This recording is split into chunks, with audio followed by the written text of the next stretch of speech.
Hi friends, welcome to talking films. నేను మీ భానుప్రకాష్. ఈరోజు మనం మాట్లాడుకోబోయేది సంక్రాంతికి రిలీజ్ అయిన చివరి ఆఖరి సినిమా, తెలుగులో నాలుగోది. సినిమా పేరు ఏంటంటే నా సామిరంగ. నాగార్జున గారు హీరోగా, అల్లరి నరేష్, తరుణ్ మెయిన్ క్యారెక్టర్స్లో ఉన్న సినిమా ఇది. ఇది డైరెక్ట్ చేసింది వచ్చి వినయ్ బిని. సినిమా స్టోరీకి వచ్చామంటే ఇది ఒక మలయాళం సినిమా రీమేకే.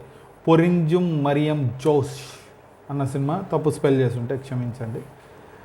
ఆ సినిమాని రీమేక్ చేశారు. ఇదేంద్రా అంటే ఒక అనాథగా, ఎవరో తెలీదు మనకి, సినిమాలో కూడా చెప్పరు, ఒక పిల్లోడు ఆకలిని వస్తే అన్నం పెడతారు. ఒక తల్లి అన్నం పెడుతుంది. ఆమెకు ఆల్రెడీ ఒక కొడుకు ఉంటాడు. ఆ కొడుకు వచ్చి ఎవరు మా ఈ అన్నయ్య అంటే, నువ్వే కదరా అన్నయ్య అన్నావు, మన అన్నయ్య అంటే, ఇంక అప్పటి నుంచి అన్నదమ్ముల మధ్య మంచి స్నేహం ఉంటుంది. ఎవరు పెద్ద అయితే నాగార్జున అల్లరి నరేష్ అవుతారు అన్నమాట. చిన్నప్పుడే తల్లి చనిపోతుంది. అప్పుడు వీళ్ళిద్దరూ కలిసి ఆ ఇంట్లో ఉంటారు. వడ్డీ అట్ట తీస్తారా అని రావు రమేష్ ఇదంటే నాజర్ కొద్దిగా సపోర్ట్ ఇచ్చి వీళ్ళు అది ఇంట్లో పెరుగుతారు అన్నమాట. పెరగడం ఇంకా ఇంట్లో ఎవరు లేరు కాబట్టి కొద్దిగా మొరటగానే పెరుగుతారు. కనిపించిన వాళ్ళని అంతా తట్టడం లేపడం అన్నట్టు ఉంటారు అనమాట. ఊరికి ఏదన్నా అయితే నాగార్జున ముందుండి ఇది చూస్తూ ఉంటాడు. అట్లాంటిది ఎక్కడ అవుద్దిరా అంటే, ఒక ఊరు నుంచి తరుణ్ని తీసుకెళ్ళిపోతారు. ఏంద్రా అంటే పక్క ఊరు హెడ్ ఎవడైతే ఉంటాడో వాడి కూతురు మనోడు వాళ్ళ ఇంటికి దూకి వెళ్ళి గోకుని ఉంటాడు. సో వీడిని చంపాలనుకుంటే వీడు నాగార్జున వెళ్ళి వాడిని పట్టుకొని వస్తాడు. నాజర్ చెప్పినందువల్ల. సరే చెప్పిన తర్వాత వీడి దగ్గర ఉంచుకునేసి వీళ్ళు వచ్చేసి పెళ్లి చేయాలా అనేసి అనుకుంటారు అన్నమాట. అక్కడ నీకు దాదాపు ఒక సంక్రాంతి, ఇంకొక సంక్రాంతి అన్నట్టు చూపించుకుని ఉంటారు. ఈ మధ్యలో వచ్చేసి చిన్నప్పటి నుంచి నాగార్జున ఒక అమ్మాయిని ఇష్టపడుతూ ఉంటాడు. ఆమె అక్షిక రంగనాథన్. ఆమె బయటికి వెళ్ళి చదివి వస్తుంది, నాగార్జున ఇష్టపడుతున్నా అని చెప్తుంది. కాకపోతే నువ్వు వాడిని చేసుకున్నావంటే చూడు అని రావు రమేష్ చనిపోతాడు. సో అందుకని ఆమె మా నాన్నని దాటి నేను రాలేను అనేసి ఆ ఇంట్లోనే ఉంటుంది. కానీ లవ్ ఉంటుంది అంతే, వేరే వాళ్ళని ఉండి చేసుకోదు, కానీ వాళ్ళిద్దరి మధ్య లవ్ ఉంటుంది. అదొక బ్రేకబుల్ లవ్ స్టోరీ. ఇన్ని లేయర్స్ చేసుకుంటూ పోతూ ఉన్నప్పుడు తరుణ్ మ్యారేజ్ జరగాలని ఒక దగ్గర ఉంటే, నాజర్ వచ్చేసి నాగార్జున్ని, అల్లరి నరేష్ని ఇంచుమించు మంచిగానే చూస్తూ ఉంటాడు. అది నాజర్ కొడుకులకి నచ్చదు. వాళ్ళు ఎప్పటికప్పుడు వీళ్ళని వేసేయాలనుకుంటూ ఉంటారు. అల్లరి నరేష్ని వేసేయంగా నాగార్జున ఏం చేశాడు, తరుణ్ మ్యారేజ్ జరిగిందా లేదా, నాగార్జున అక్షిక వీళ్ళు కలిసారా లేదా, ఇవన్నీ కలిపి సినిమా ఇదవుతుంది. సినిమా చూసినప్పుడు నాగార్జున హెయిర్ స్టైల్ ఒకటి ఏదో కోడి గెలికినట్టు అనిపించింది, కానీ నాగార్జున మట్టుకు బాగుంటాడు, బాగా చేశాడు. అండ్ అల్లరి నరేష్ మనకు తెలిసి అద్భుతమైన పర్ఫార్మర్, చాలా బాగుంటుంది. తరుణ్ ఓకే పక్కన ఉన్నాడు, ఓకే ఎరగదీశాడు. ఆ స్కోప్ లేదు మనోడికి, ఉన్న స్కోప్లో మనోడు చేశాడు అంతే.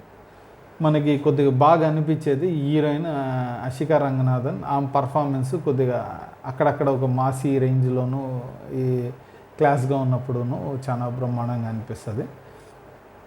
మిగతాది ఉగ్రంలో అల్లరి నరేష్కి వైఫ్గా చేసిన ఆమె దీంట్లో కూడా ఆమెకి అల్లరి నరేష్కి వైఫ్గానే చేసింది. అది మనకి ఆమె కూడా పర్ఫార్మెన్స్ బాగుంది.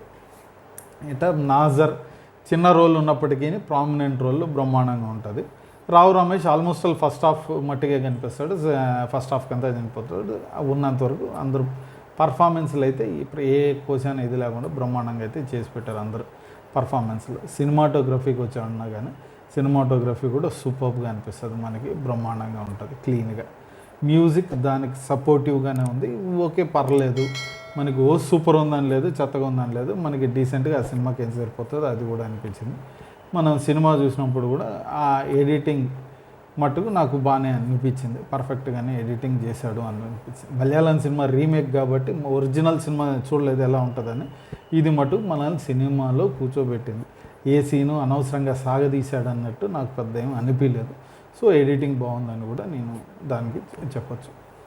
ఇన్ని పర్ఫార్మెన్స్లు కానీ మనకి ఏంద్రా నెగిటివ్గా ఉంటుంది అంటే, చెప్పా కదా మలయాళం సినిమా స్టైల్లో ఉన్నప్పుడు మనకి సగం వరకు ఏం జరుగుతుంది, ఓకే వీళ్ళు ఉన్నారు తిరుగుతూ ఉన్నారు ఇదంతా ఉండి, ఆ మలయాళం స్టైల్ మనకు కనిపిస్తుంది ఏదో పోతూ ఉందని, మనకి కొద్దిగా కనిపిస్తుంది. ఓకే సినిమా కథ దీనిపైనేనా అని అనిపించేకి మనకి ఆల్మోస్ట్ సెకండ్ హాఫ్ కోసం.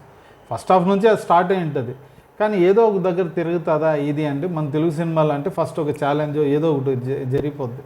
28th మినిట్కు ఏమో మనకు తెలిసిపోద్ది. ఓకే, అది అచీవ్ చేశాడా లేదా అన్నదే మనకి సినిమా దీంట్లో ఉంటుంది లాస్ట్ వరకు. ఇక్కడ చాలా లేయర్స్ ఉన్నాయి. సో ఇది ఉంది. ఇది ఒక డ్రామా, కొద్దిగా నచ్చుతుంది, కొద్దిగా కూర్చొని చూసేటోళ్ళకి మటుకు సినిమా ఎండ్ అయ్యేటప్పటికి ఒక మంచి సినిమా చూసామన్న ఫీలింగ్ అయితే మనకు ఖచ్చితంగా అయితే అనిపిస్తుంది. అంతేగాని సూపర్గా ఉందంటే మటుకు అంత సూపర్గా అయితే లేదు. చెప్పినట్టు నాకు నాగార్జున హెయిర్ స్టైల్ కొద్దిగా యూత్గా కనిపించేకి కొద్దిగా ట్రై చేశారు. ఇదంతా అనిపించలేదులే. కానీ మిగతా ఇవన్నీ మనం ఇవన్నీ ఫ్యామిలీతో వెళ్ళి చూడొచ్చా అనే సినిమాని అనుకుంటే మటుకు ఖచ్చితంగా మనం ఫ్యామిలీతో వెళ్ళి కూర్చొని చూడొచ్చు. చూడాలనుకున్న వాళ్ళు పక్కన ఉన్న థియేటర్కి వెళ్ళి చూడండి. ఎందుకంటే మనకి ఆల్మోస్ట్ ఆల్ నేను అప్పుడే రిలీజ్ అయినప్పుడే చూసినప్పటికీ వేరే పనుల్లో కొద్దిగా టైట్గా ఉన్నందువల్ల వీడియో రికార్డ్ చేయలేకపోయాను. అందుకని ఇప్పుడే రికార్డ్ చేస్తూ ఉన్నాను నేను. సో ఇప్పటికైతే మనకి తెలిసిపోయింది హనుమాన్ బ్రహ్మాండంగా ఆడుతూ ఉంది, ఇది కూడా పర్లేదు బాగానే ఉంది అనేసి ఒకది ఇదైతే మనం అనుకోవచ్చు.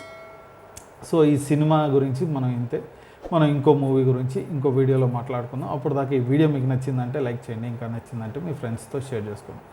ఇలాంటి మూవీస్ మీకు ఇంకా కావాలంటే మటుకు మీరు మర్చిపోకుండా కింద ఉన్న సబ్స్క్రైబ్ బటన్ క్లిక్ చేయండి. అలాగే పక్కన ఉన్న బెల్ ఐకాన్ కూడా క్లిక్ చేశారంటే మా వీడియోస్ మీకు ఆన్ టైంలో వచ్చి చేరుతాయి. ఇంకో వీడియోలో ఇంకో మూవీ గురించి మాట్లాడుకుందాం. అప్పుడు దాకా బాయ్ అండ్ థ్యాంక్ యూ.